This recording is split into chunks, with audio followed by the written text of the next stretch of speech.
Hello बच्चों, चलिए प्रश्न को पढ़ते हैं।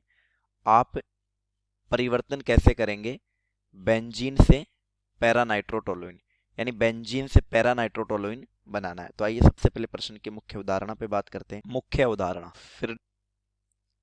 फ्रिडल क्राफ्ट अभिक्रिया तथा नाइट्रीकरण। इलेक्ट्रॉन्स ने ही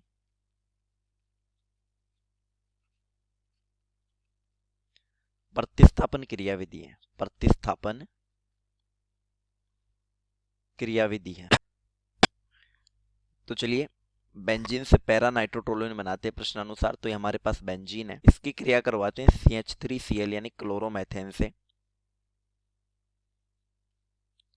यहाँ हम निर्जल AlCl3 काम में लेंगे, निर्जल AlCl3। तो होगा क्या, क्लोरीन बंध के दोनों इलेक्ट्रॉन लेकर AlCl3 के साथ जुड़ जाएगा और यहाँ हमें मैथिल कार्बोनाइन मिल जाएगा। बेंजीन में कोई भी एक पाइबंध टूट जाएगा और उस पाइबंध के दोनों इलेक्ट्रॉन मैथिल समूह के साथ बंध बना लेंगे और हमारे पास प्राप्त होगा, यहाँ आ गया CH3। इस कार्बन पर रह जाएगा धनावेश मुक्त संयोजकता के कारण।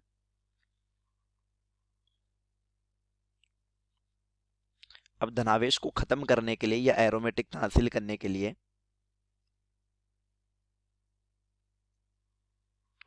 इस कार्बन पर उपस्थित हाइड्रोजन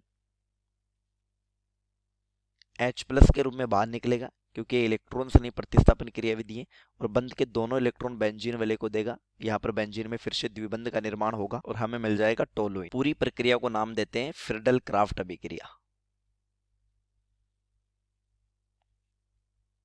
फ्रिडल क्राफ्ट अभिक्रिया। तो पहले पद में हमने बेंजीन से टोलुइन बनाया, अब टोलुइन से पैरानाइट्रोटोलुइन बनाते हैं।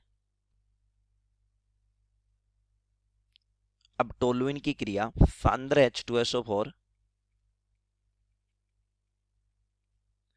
प्लस सांद्र HNO3 से करवाते हैं। सांद्र HNO3, इनका मिश्रण काम में लेंगे।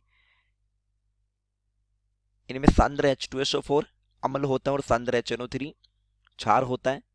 तो अम्ल क्षार की यहाँ पर अभिक्रिया होगी, जल का अणु बाहर निकलेगा और हमें हमारा इलेक्ट्रॉन से नहीं मिल जाएगा NO2+।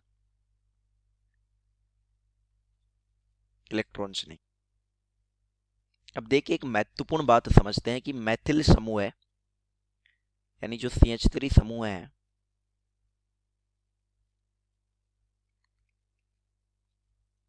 वो ऑर्थो पैरा निर्देशी होता है। ऑर्थो पैरा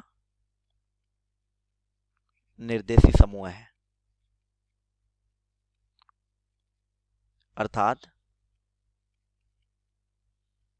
इलेक्ट्रॉन से नहीं ऑर्थो अथवा पैरा स्थिति की तरफ आकर्षित होगा, क्योंकि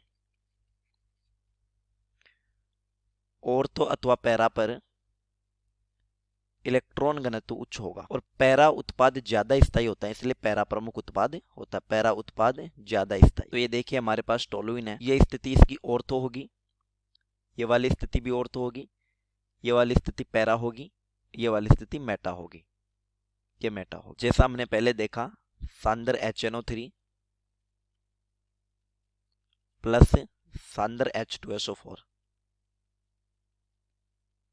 यहां से हमारे पास था NO2+। तो अब पैरा स्थिति के पास वाला यानी ये पाइबंध टूटेगा और इस कार्बन पर, पैरा कार्बन पर NO2+ बंध बना लेगा, हमें मिल जाएगा CH3। इस कार्बन पर मुक्त संयोजकता के कारण धनावेश वही इलेक्ट्रॉन से नहीं प्रतिस्थापन क्रियाविधि है, यहाँ पर था CH3। तो होगा क्या, इस जगह पर जुड़ा हाइड्रोजन, इस कार्बन पर जुड़ा हाइड्रोजन H+ के रूप में बाहर निकल जाएगा, बंध के दोनों इलेक्ट्रॉन बेंजीन को देगा और मुख्य उत्पाद हमारे पास बन जाएगा पैरानाइट्रोटोलुइन। हालांकि अभिक्रिया में ऑर्थोनाइट्रोटोलुइन भी बनता है, लेकिन वो कम मात्रा में बनता है। ये हो गया पैरानाइट्रोटोलुइन। चलिए उम्मीद करता हूँ प्रश्न समझ आया होगा। धन्यवाद।